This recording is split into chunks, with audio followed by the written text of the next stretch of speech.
ਤੇ ਅਗਲੀ ਗੱਲ ਕਰੀਏ, ਜਿਵੇਂ ਆਪਾਂ ਲੰਘੇ ਦਿਨ ਇੱਕ ਬੜੀ ਵੱਡੀ ਘਟਨਾ ਦਾ ਜ਼ਿਕਰ ਕੀਤਾ ਸੀ, ਸਿਸੋਦੀਆ ਤੇ ਜਥੇਦਾਰ ਗੁਰਮੀਤ ਸਿੰਘ ਖੁੱਡੀਆਂ ਦੇ ਬਾਰੇ। ਹੁਣ ਸਵਾਲ ਉੱਠ ਖੜਾ ਹੈ ਕਿ ਕੀ ਗੁਰਮੀਤ ਸਿੰਘ ਖੁੱਡੀਆਂ ਨੂੰ ਮੰਤਰੀ ਮੰਡਲ ਦੇ ਵਿੱਚੋਂ ਬਾਹਰ ਦਾ ਰਸਤਾ ਵੀ ਦਿਖਾਇਆ ਜਾ ਸਕਦਾ ਜੀ? ਜੋ ਆਦਤ ਹੈ ਆਮ ਆਦਮੀ ਪਾਰਟੀ ਦੀ, ਹੂੰ। ਜੋ ਤਰੀਕਾਕਾਰ ਹੈ ਆਮ ਆਦਮੀ ਪਾਰਟੀ ਦਾ, ਬਿਲਕੁਲ ਸਹੀ ਹੈ। ਖਾਸ ਕਰਕੇ ਅਰਵਿੰਦ ਕੇਜਰੀਵਾਲ ਦਾ, ਹੂੰ। ਕਿ ਮੈਨੂੰ ਵਲੰਟੀਅਰ ਚਾਹੀਦੇ ਨੇ, ਮੈਨੂੰ ਲੀਡਰ ਨਹੀਂ।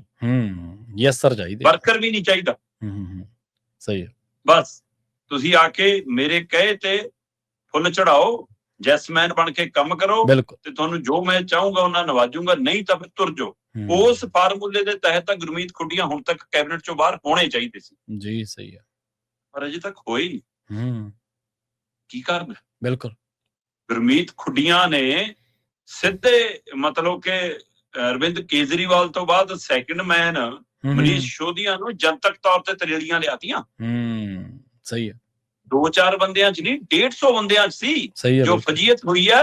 ਮਨੀਸ਼ ਸਿਸੋਦੀਆ ਪੰਜਾਬ ਖਨੀ ਨੂੰ ਮੂੰਹ ਨਹੀਂ ਕਰ ਰਿਹਾ ਹੁਣ ਦੁਬਾਰਾ ਜੇ, ਪਰ ਅਜੇ ਤੱਕ ਕੈਬਨਿਟ ਦੇ ਵਿੱਚ ਬਰਕਰਾਰ ਹੈ ਗੁਰਮੀਤ ਖੁੱਡੀਆਂ। ਬਰਕਰਾਰ ਹੈ ਕਿਉਂ? ਕੀ ਭਗਵੰਤ ਮਾਨ ਨੇ ਬੁਲਾ ਕੇ ਪੁੱਛਿਆ ਕਿ ਖੁੱਡੀਆਂ ਸਾਹਿਬ ਕੀ ਹੋਇਆ? ਸਹੀ ਹੈ। ਕੀ ਸੁਪਰੀਮੋ ਅਰਵਿੰਦ ਕੇਜਰੀਵਾਲ ਨੇ ਮੀਟਿੰਗ ਲਈ ਕਿ ਖੁੱਡੀਆਂ ਸਾਹਿਬ ਦੱਸੋ ਕੀ ਹੋਇਆ? ਸਹੀ ਹੈ। ਬਿਲਕੁਲ ਜੀ। ਕੀ ਐਮਐਲਏ ਨੇ ਆਪਸ ਚ ਕੋਈ ਸਲਾਹ ਮਸ਼ਵਰਾ ਕੀਤਾ ਕਿ ਆਪਾਂ ਕਿੱਧਰ ਨੂੰ ਜਾਣਾ ਜੀ, ਦੱਸੋ ਖੁੱਡੀਆਂ ਜੀ ਕੀ ਕਰੀਏ? ਸਾਰਿਆਂ ਦੇ ਅੰਦਰ ਇੱਕ ਨਵੇਂ ਤਰ੍ਹਾਂ ਦਾ ਡਰ, ਨਵੇਂ ਤਰ੍ਹਾਂ ਦਾ ਭੈ ਆ ਹੈਗਾ। ਬਿਲਕੁਲ। ਖੁੱਡੀਆਂ ਬੋਲੇ ਪਰ ਨਾਲ ਐਮਐਲਏ ਬੋਲੇ ਨਹੀਂ, ਸਮਝੌਤਾ ਕਰਾਉਣ ਲਈ, ਛੜਛੜਾਈ ਕਰਾਉਣ ਲਈ ਤਾਂ ਆਏ। ਹੁਣ ਪੰਜਾਬ ਦੇ ਵਿੱਚ ਨੇ ਨਗਰ ਨਿਗਮ, ਨਗਰ ਕੌਂਸਲ ਚੋਣਾਂ ਜੀ। ਸਹੀ ਹੈ।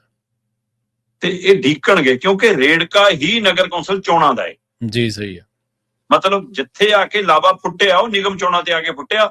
ਲਾਵਾ ਤਾਂ ਬਹੁਤ ਦੇਰ ਦਾ ਸੀ ਅੰਦਰ। ਇਹ ਜਲਾਲਤ ਸਿਰਫ ਕੁਰਸੀਆਂ ਲਈ ਚੱਲ ਰਹੇ ਨੇ। ਉਹ ਅੰਦਰੋਂ ਇਹਨਾਂ ਦਾ ਪੰਜਾਬੀਪਣਾ ਜਾਗਣਾ ਚਾਹੁੰਦਾ ਏ, ਪਰ ਲਾਲਸਾ ਇੰਨੀ ਹਾਵੀ ਹੋ ਜਾਂਦੀ, ਉਹਦੀ ਪਰਤ ਇੰਨੀ ਹਾਵੀ ਹੋ ਜਾਂਦੀ ਹੈ ਕਿ ਚੁੱਪ ਰਹਿ ਜਾਂਦੇ ਨੇ। ਖੁੱਡੀਆਂ ਦੀ ਪਹਿਲਾਂ ਜਾਗ ਗਈ ਜ਼ਮੀਰ, ਤੇ ਉਹ ਆਪਣੇ ਸੁਭਾਅ ਅਨੁਸਾਰ ਖੜੇ ਹੋ ਗਏ ਉੱਠ ਕੇ ਜੀ।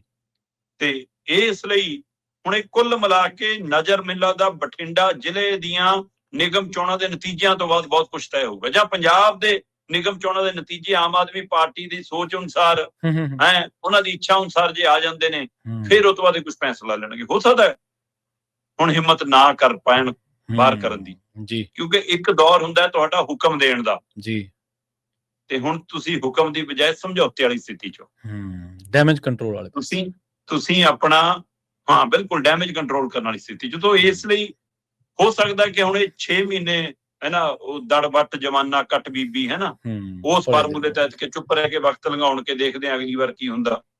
ਇਹ ਤਾਂ ਤੈਅ ਹੀ ਹੈ। ਖੁੱਡੀਆਂ ਨੂੰ ਇੰਨਾ ਦਾ ਅਹਿਸਾਸ ਹੋ ਗਿਆ ਹੋਣਾ ਕਿ ਅਗਲੀ ਵਾਰ ਟਿਕਟ ਵੀ ਨਹੀਂ ਮਿਲਣੀ, ਹੋ ਸਕਦਾ ਚੋਣ ਵੀ ਨਾ ਲੜਾਉਣ।